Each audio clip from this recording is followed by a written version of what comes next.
É o seguinte, porque a gente vê você falando a respeito na Microfone. Vê se ele tá aqui. 4.000 jovens e tal, essas coisas, mas para chegar isso tudo teve um começo. Então às vezes está começando o trabalho de jovem, o pessoal, né, trabalhando com o céu, trabalhando na juventude. Como que foi assim? Você acha como que é uma orientação, talvez por experiência sua, para estar começando a trabalhar com o jovem, para que talvez aqui um tempo chegar dessa forma, para ver uma juventude aí se rendendo ao Senhor? A história da mocidade da Getsemane tem a ver com a história da igreja de Getsemane. A Getsemane está completando 40 anos. 40 anos, agora em 2014.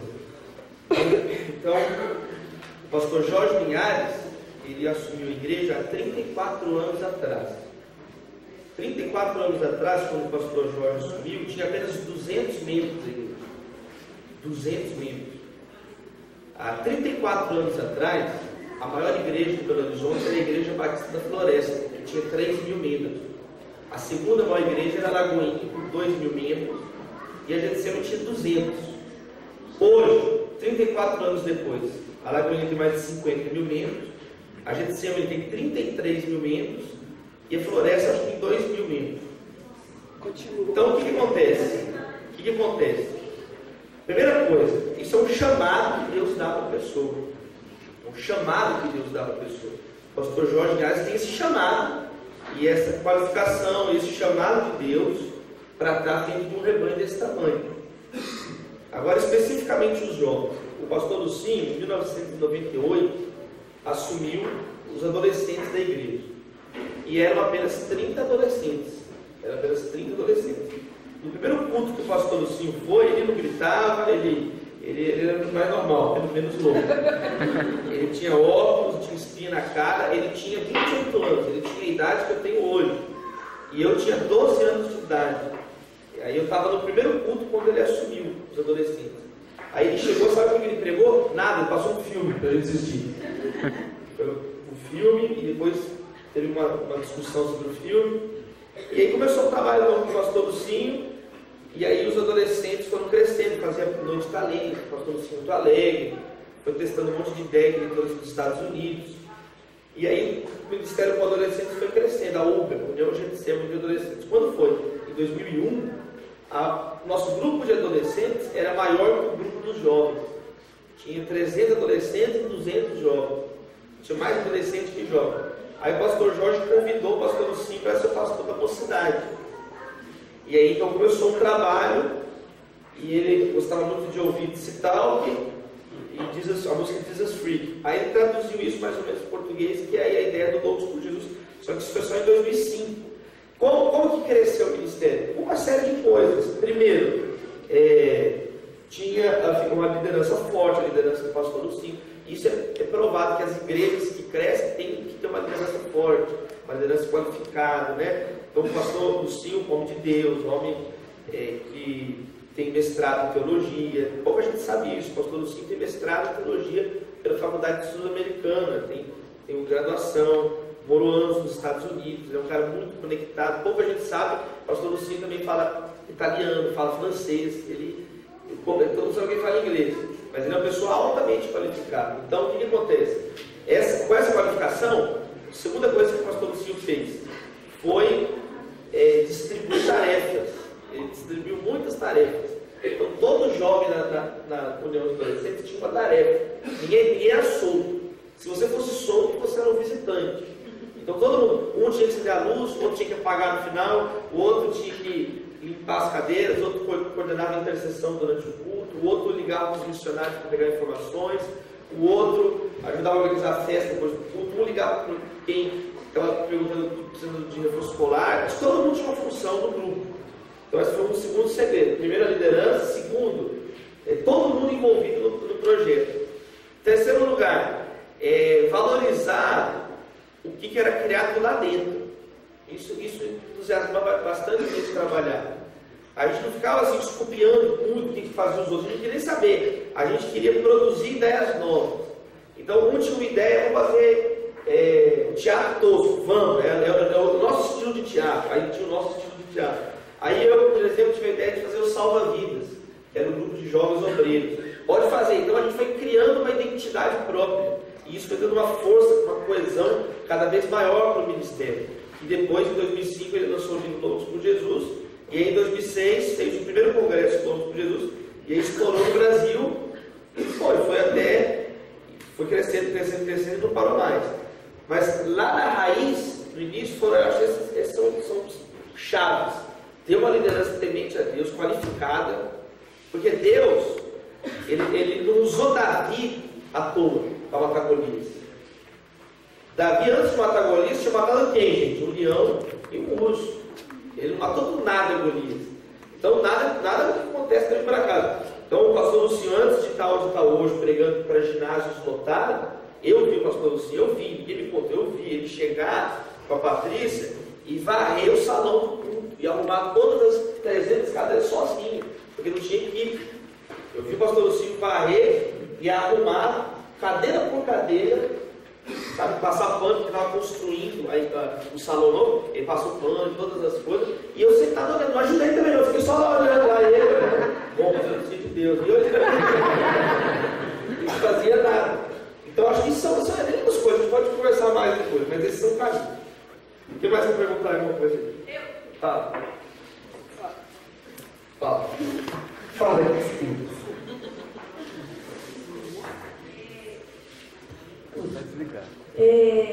Eu me identifiquei com você na questão da educação, do estudo, tanto da área de filosofia, que é uma área que eu gosto, também estudei, e a minha tese era um pouco da filosofia, mas não voltada para o cristianismo e nem para o direito, mas era na pedagogia. E aí dentro, o que tem a ver, eu fiquei pensando, né, o que tem a ver com a igreja? Eu queria que você desse um conselho para nós que vamos ser os futuros e já somos os presentes líderes da nossa igreja, o quanto a formação ajuda na prática. Porque eu consigo observar hoje na igreja que a gente tem muita prática, às vezes pouca formação, e às vezes muita formação sem prática. Então eu queria que você falasse um pouco da prática que eu vejo que você tem e da formação também, e de saber como conciliar essas duas coisas para que a nossa igreja não venha inchar, mas crescer de pessoas formadas e de pessoas a fim de Deus também. Tem 3 áreas da sociedade que a igreja influenciava no passado e não influencia mais, que é a questão acadêmica, a questão cívica, política e a questão cultural. No passado, a igreja teve grande influência nessas áreas, e o mundo é bom, que é bom no mundo, é bom porque a igreja influenciou nessas áreas. Na cultura, com a música erudita, a arquitetura, a pintura, tudo melhor que foi produzido dentro da igreja. Nas questões cívicas e políticas, por exemplo, Martin Luther King, ele conquistou direitos civis para os negros nos Estados Unidos. William Wilberforce, da Inglaterra, um cristão, ele acabou com a escravidão. E Calvino criou a educação pública, tudo pastor, tudo gente de Deus. E na questão acadêmica, mesma coisa. Toda a ciência moderna, toda a ciência, os ramos científicos da ciência moderna foram cristãos que estavam no meio. E hoje é ruim porque não tem mais isso. A igreja ficou muito em si mesmada. A igreja está só preocupada em fazer show gospel e vamos pular, mas cadê o joelho no chão? Cadê o estudo? Cadê sentar na cadeira para ler? Tem que pular, tem que pular. Deve pular, temos que pular. Não, eu estou pulando até agora, tem que pular. Agora, não adianta só fazer isso.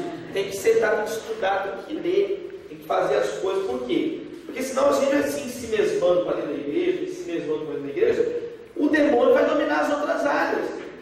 Então hoje tem a impressão que todo mundo é gay. Deixa eu saber se eu virei gay, todo mundo virou gay. Nem 5% da população é homossexual. Só que a impressão que dá é que o mundo inteiro é gay. Por quê? Porque o movimento gaysista está nas áreas de influência. Eles estão na política, eles estão nas universidades, eles estão na literatura, eles estão nas novelas, nos filmes, Hollywood. A impressão que dá, quando que na verdade não é. Então, a igreja se mesmou, está na bolha, a bolha é gospel, tudo é gospel, eu sou gospel, meu cabelo é gospel, tudo é gospel, o ET é gospel, tudo é gospel.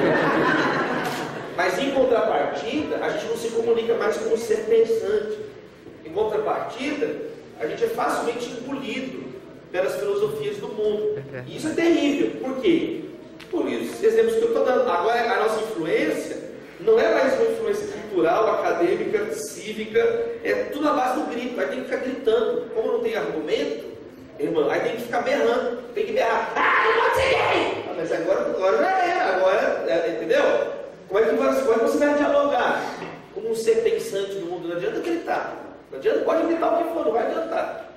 A nova geração inteira já acostumou, desde o X-Men, o desenho do X-Men, o filme, a história em quadrinho, ensina você a ser tolerante com o diferente. É tudo pensado, gente. O X-Men é um dos exemplos de como que a cultura molda a juventude para ser tolerante, tolerar o mutante. Mas não é o mutante, é o gay, é o maconheiro, é o outro. Então, a cultura é muito mais esperta. Quando nós estamos indo com a farinha, já estão vindo com uma festa de buffet inteiro. Então, é muito importante a pergunta que a irmã fez. Por quê? Porque a gente tem que acordar para isso agora, para tentar salvar a próxima geração. Por quê? Porque se a gente não tiver preparo, qualificação para falar nessas três frentes, a gente vai apanhar e ficar soberano. A última revolução científica é a primeira revolução científica que não tem um cristão no meio, que foi a revolução digital. Bill Gates, ateu, Steve Jobs, budista, o Dell, agnóstico. Não tem um cristão, é a primeira revolução. Não tem um cristão no meio. Não tem um cristão no meio. E as consequências disso para a vida nossa são desastrosas. Aí agora a gente fica brigando, gritando, tem que eleger político, tentando remediar o sintoma que não estão indo na causa. Qual que é a causa?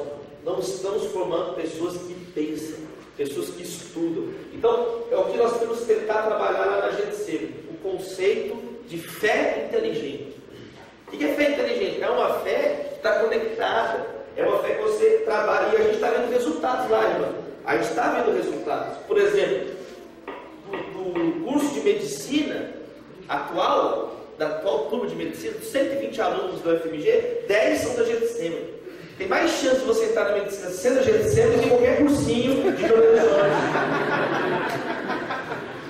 Ontem, nós estamos falando aqui, ontem o Tiago formou a turma de medicina, essa última turma agora, o Tiago, que formou o coração foi outro. Da Getsemane. No começo do ano, a penúltima turma, eu preguei na formatura, 4.000 pessoas nas comidas, um monte de gente da turma. Hoje, eu estou falando para vocês da Flávia Brazões, acabou de mandar uma mensagem aqui. Tem um grupo que reúne para esses estudantes de medicina. Nós temos lá uns 15 professores universitários no grupo de jovens. Um deles está ali, que é o Rafael. Dá um tchau, Rafael vai orar aqui no final. Rafael está me acompanhando. Rafael é professor da Faculdade de Direito. Então, eu estou pregando lá para os meus jovens, tem professor universitário. Olha o que aconteceu algumas semanas atrás. Uma menina, missionária da Alemanha, chegou para falar de missões na época da Copa do Mundo. Aí era uma menina. Aí eu falei assim, faz uma saudação em alemão. Ela falava inglês e tal. Faz uma saudação em alemão para o povo. Aí ela pegou e falou em alemão assim, não adianta eu falar, ninguém vai entender. Olha para você que me tirar, tá vendo? Mas ela falou assim, ela falou em alemão. Aí embaixo. Não adianta falar, eles vão entender. Na mesma hora, levantou 2 meninos lá, 3 meninos, trucaram ela na hora. Nós estamos entendendo essa palavra, eu vou Bíblia para você. Os meninos levantaram, os meninos falaram, olha, nem eu sabia isso, cara. Eu estou lá pregando, tem menino que fala alemão fluente. Agora, é à toa, eu tenho procurado, eu dar um exemplo, estudando, trabalhando. Sabe por quê? Desculpa, todo mundo dá. Agora, dar o exemplo que é difícil. Dar desculpa é para qualquer um. Dar o exemplo é para outros. Então, eu chego no vídeo, pastor, eu posso me envolver na igreja. Por quê? Porque eu estudo. Você estuda. Eu fiz mestrado e trabalhando na igreja. Você está fazendo nem graduação, você está no maternal e não está sabendo. Você foi reprovado no maternal.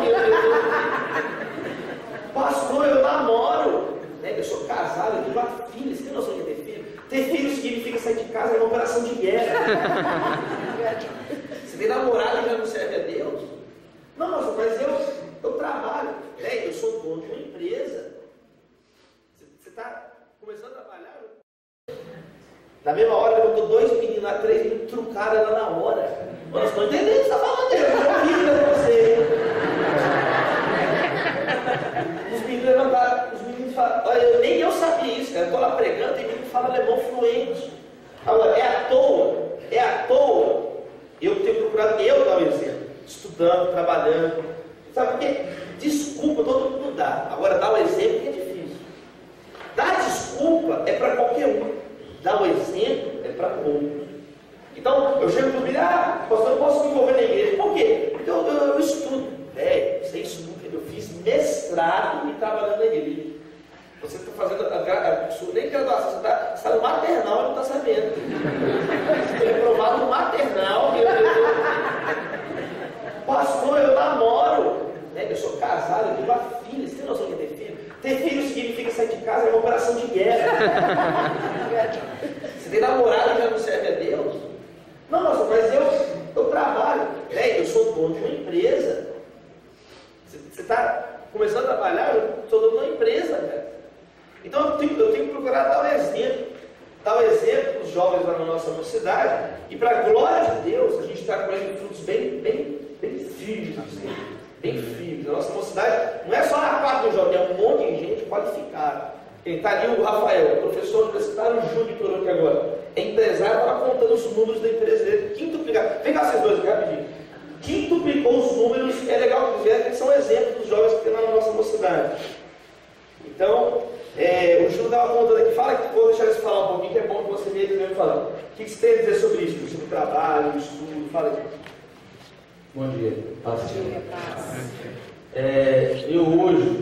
Eu há 3 anos atrás, eu comecei uma empresa.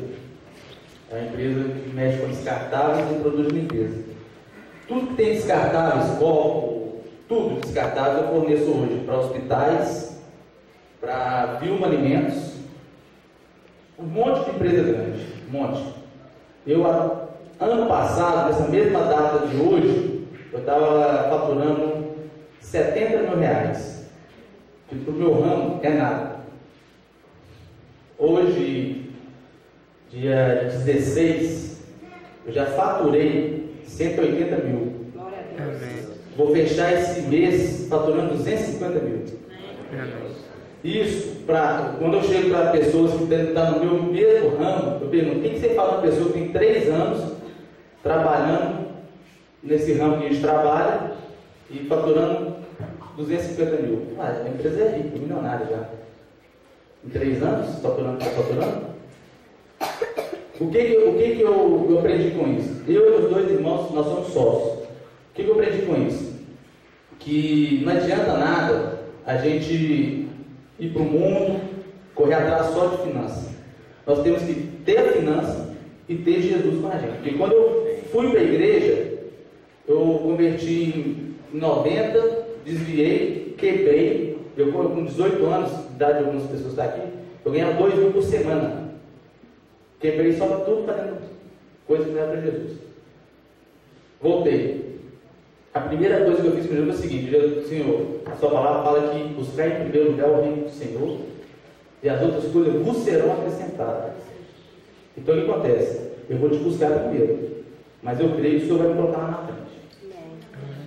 E cada dia que passa, eu estou vendo a mão de Deus me abençoando. Todo dia. Eu falo assim que eu mato 1 leão por semana. 1 leão por semana. Mas só que todo dia eu vejo a mão de Deus me sustentando, a mão de Deus me levando em lugares que eu nunca fui na minha vida. Eu era filho sou filho de um rapaz que ele é vendedor, eu estou tudo sobre vendas. Mas meu pai nunca soube administrar nada. Meu pai teve loja no Ceasa. Meu pai foi muito rico. Quebrou, porque não soube administrar nada.